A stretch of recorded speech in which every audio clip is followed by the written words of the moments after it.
Hi guys, I'm Megan, and welcome to our finale episode for There I Read It on Harry Potter and the Prisoner of Azkaban. This is a cumulative book club style discussion here with all the different questions and issues I had by the end of this book. Please keep in mind, I have not read all the books yet, and it has been a long time since I've seen most of the movies, so please don't jump in with spoilers, but if you want to say, oh yeah, that'll be explained in book 5 or whatever, that's fine, just no details. So for those of you who have not seen There I Read It before, I go over the Harry Potter books chapter by chapter, and again, this video is just to go over everything in one place for those of you who maybe don't want to go with me chapter by chapter. So the issues that really plagued me by the end of Prisoner of Azkaban are, number 1, so Ron gave Harry the sneakoscope for his birthday, right? Because that thing just totally disappears and ends up not really being useful at all. They just stop talking about it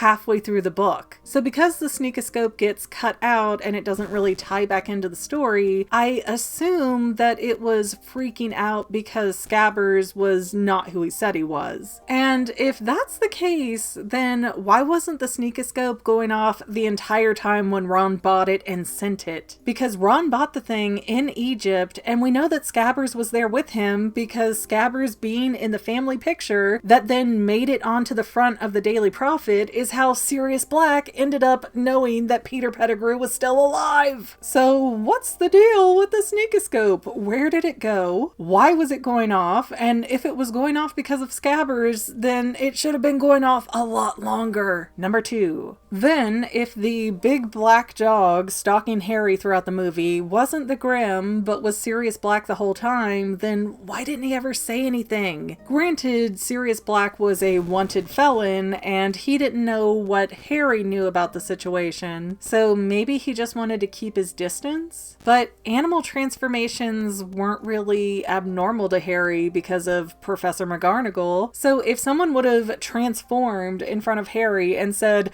do you know Ron Weasley? His pet Scabbers is an animagus that is actually Peter Pettigrew and I need to find him, then I feel like we could have cut 200 pages out of that book. Number 3, if Dementors can seize out the thoughts from your body and I guess could basically read your mind by default, then wouldn't they know that Sirius Black is innocent? And since at least the Minister of Magic is able to communicate with the Dementors, how did this never come up in conversation? I get that Dementors are kind of these primal, almost animalistic beings that just want to feed, but they're also intelligent enough to have an arrangement to only feed on certain people, so why would they not be compliant to that relationship? You know, if the Dementors know that somebody is in Azkaban wrongfully, they could be really helpful and get that person out of Azkaban, and then they end up with an empty cell for a truly guilty person that they can enjoy sucking all the joy out of, literally. I don't know, there is so much vague about the Dementors that I really don't like them. Number 4, when Harry's broom goes flying off and the Whomping Willow tears it to bits, isn't there some way to magic that thing back together? It seems like they didn't even try when, if you can regrow bones, surely you can put back together some wood. Number 5, and I do believe that I've seen this in a meme circulating around before I read the book, but Fred and George Weasley had the Marauders Map for years, so wouldn't it have shown the name of Peter Pettigrew walking around all over the place? And this is where it's kind of weird because in the movie, Harry sees the name Peter Pettigrew on the Marauders Map when Scabbers is still a rat. So is that the same way that it worked in the book, or did it say Scabbers? Because if that map said Peter Pettigrew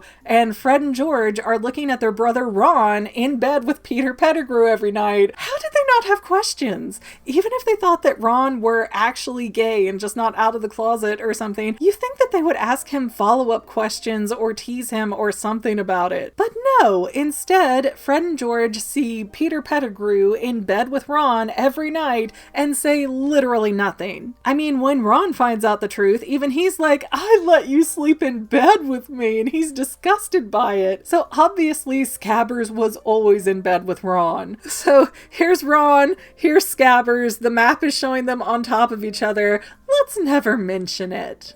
Maybe they thought they were being good brothers. Number 6, and for that matter, how did Fred and George figure out how to activate the Marauders Map? It had no instructions and is supposedly one of a kind because it was made by Lupin, Sirius, Peter Pettigrew, and James Potter, so it wasn't some secret thing or some special mail order thing, it was just their personal map. So how in the world would Fred and George figure out the specific words to use it if somebody like Snape doesn't even know? I mean, it would be one thing if Arthur or Molly Weasley had been in the same year as James Potter, and then that way maybe they heard the legend or, they were friends too, kind of. But as far as we know, that's not the case. And in fact, I would imagine that Arthur and Molly are a decent bit older than James and Lily, because Arthur and Molly have kids who are fully grown adults now, so they were probably several years ahead of the Potters. Or I guess Potter, and then whatever Lily's maiden name was. But had they all been in the same year, I could see where maybe through some old story, Fred and George were able to hear of the map and know how to activate it, but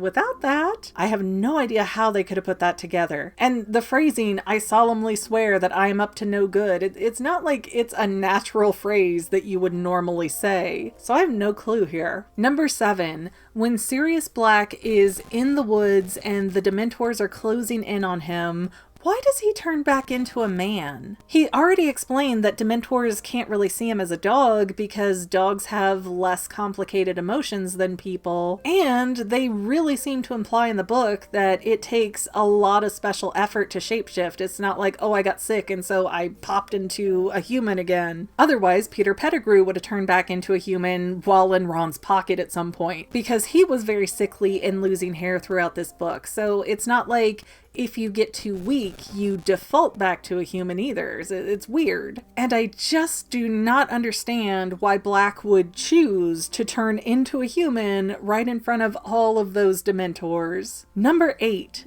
Dumbledore is strangely hands-off in this book. Normally, he seems to be lurking around almost, and he's right there to give Harry advice whenever he needs it. But this year, no matter what kind of trouble Harry got into, with Snape or whoever else, Dumbledore was really not in the foreground. He didn't interact with Harry at all, and Lupin ended up being a large stand-in for Dumbledore, which is really, really weird, because if Snape never trusted Lupin the entire time he was teaching, then why was it that Snape called Lupin over to check over the Marauders Map when he found it from Harry? Why wouldn't he go straight to the top? What would make Snape think that Lupin would tell the truth, especially over a student that he likes? And even another step further than that, Snape should know that Lupin and James Potter were best friends, so obviously Lupin is going to be more lenient towards Harry. So it just doesn't make sense. It doesn't have a ring of sensibility to it when Snape is usually one of the smarter, more logical professors. Not to mention, if Snape really thought that that map had something to do with the dark arts, why would he take the matter so lightly? Again, take that thing straight up to Dumbledore and say, look what I found, I think it's dangerous. Dumbledore really only shows up in this movie to help the kids stall for more time before Buckbeak's execution, which is also weird because Dumbledore is not the one time traveling there, so he shouldn't have the context to know what the kids are doing. Yet at the exact moments they seem to need help, he's stalling for time that benefits Buckbeak. And even after Buckbeak's gotten away, this should be brand new fresh news for Dumbledore, and he is not at all surprised. So it's like he knew he orchestrated it, even though he had not orchestrated it yet. So was Dumbledore using the time turner at that point too? They say it's something that you have to write the ministry to get, so I assume there's more than one time turner, and Dumbledore would probably have the proper authority and clearances to use one, but I don't know. It's just odd. It's also really weird that Dumbledore's main role in this movie is to encourage Hermione to break the law. Again, it's another situation of this is something he could have done, he could have handled, but instead he manipulated kids to do his dirty work for him. And it's just weird, and I don't trust Dumbledore. Number 9. Why doesn't Hermione actually use the time turner in more effective ways when things are happening in real time. Like when Ron gets grabbed by the dog or Peter Pettigrew gets away, she could have pulled that thing out and fixed it right there and then, but she didn't. And okay, maybe you can convince me that Hermione knew it was against the law, so she didn't break that rule. But what about the whole thing with Scabbers being supposedly eaten by Crookshanks? I mean, Hermione was using the time turner all over school to go to her different classes, and nobody was in the room when Scabbers was murdered, so it's not like she would have been caught. All she would have had to do is go back in time a little bit, grab Scabbers before Crookshanks goes after him, and then throw the rat at Ron and tell him to buy a cage, you idiot. Issue number 10. Why don't the Dementors see Harry when he's across the lake saving himself? I mean, there were supposed to be over 100 Dementors in that little patch of forest, and not one of them managed to pick up Harry's happy feelings that he might see his daddy? It's weird. It's very, very weird. Number 11. When Black escapes, what exactly keeps the Dementors from picking up on his energy? He must be really happy to be escaping, right? So that's a lot of emotions that the Dementors can see, right? And the Dementors can fly, so being at the top of the tower doesn't seem to mean much. Plus, at that point, doesn't Snape still have the Marauders Map? If so, he can pinpoint exactly where Sirius Black is for miles to come. Maybe the Dementors aren't very fast, or they can only get to a certain altitude. I don't know, but that is a weird gap, right? Number 12. Why can't Hermione just explain time travel to the others so that way they can, catch Scabbers and go? I did like in this book that Rowling is trying to see issues that are going to be asked later and ask and answer them in the book. So when time traveling Harry and Hermione are like, oh, Scabbers is about to be found in Hagrid's hut. What if I just run in there and get him? And Hermione's like, no, don't you know that's against the law and you might kill yourself because you're freaked out that you see yourself? But if a Harry and Hermione came charging through the door, yeah, sure, Hagrid, Harry, and Ron might be freaked out, but Hermione's gonna know exactly what's going on because she already knows about the time turner. So couldn't that Hermione go, wait, don't hurt anybody, I know exactly what this is and I can explain, and just, toss the rat over and let that be that? So it's like, yeah, the book answered that question, but they were also only half a step away from another solution. Issue 13. Will Fudge actually get fired over the Sirius Black and Buckbeak debacle? Because I'm really not clear if the Minister of Magic is an elected or appointed position. Some things they have people voted in and they have a certain term that they're in office, and then other things you're appointed for life. So I don't know which is accurate, but I feel like Fudge has to be elected in some form or another because he is so much, I need to please everybody, I need to make people happy, I need to show that I'm good at my job, I need to show that I'm doing things even when there's nothing I can do. He gives off very much that aura of a senator that has to prove that they've done something so that they can slap it in a commercial to get reelected. But I am really curious how that's going to play out in future books, and if this situation with Black is going to cost him his job. Because that's really a big loss to lose a mass murderer like that, especially when you already had to tell the Muggles about it. Issue 14. The Dementors get removed from Hogwarts even though Sirius Black is still on the loose. And the reason they're removed is because one of the Dementors tried to give Harry the Dementor's kiss. And Fudge is like, oh no, we can't let them around this school anymore if they're gonna go attacking innocent kids like that. But how do they even know about that? Because Harry was the only one conscious at that point, and Harry certainly hasn't talked about it yet. Snape did come in and save them, but he didn't get there until after the Dementors were leaving, so he didn't see that either. So why did the Dementor want to give Harry the Dementor's kiss? That never added up for me in the book. It didn't make any sense. And how did Fudge know about it?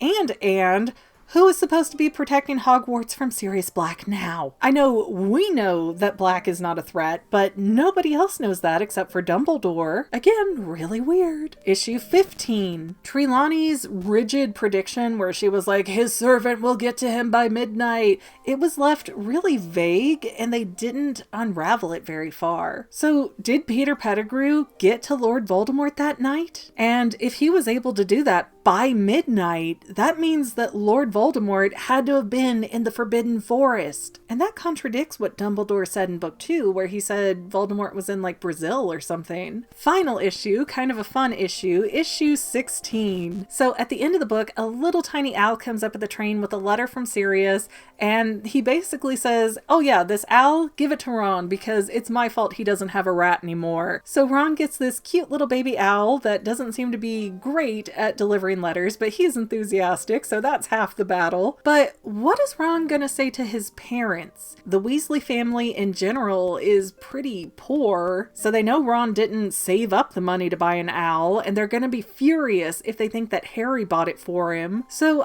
I'm really curious what Ron's gonna say to his parents and how they're gonna react, especially when it comes to Scabbers. Is Ron gonna try to say, oh yeah, by the way, for the last 12 years we've been housing Peter Pettigrew in Scabbers' body? Or is he just gonna be like, Scabbers died this year, guys, it was really sad? And would they believe it, knowing that their boys tend to be kind of rowdy? I'm so curious. I love Molly and Arthur Weasley so much, and I want to have that conversation, and I want to be part of it and see what they do and say. But I don't think that that's going to be in the cards. I think that's an issue that is just left up to the reader's imagination. Although if I'm wrong, do leave me a very vague comment about that. Anyways, guys, those are all of the pressing questions that I had after reading Harry Potter and the Prisoner of Azkaban. Feel free to answer them again vaguely in the comments, or add in your own questions if you think there's something I forgot. Anyways, guys, thank you for watching. Remember, sharing is caring. I love your comments, and liking and subscribing are awesome too. But we'll see you next time, family members. Bye!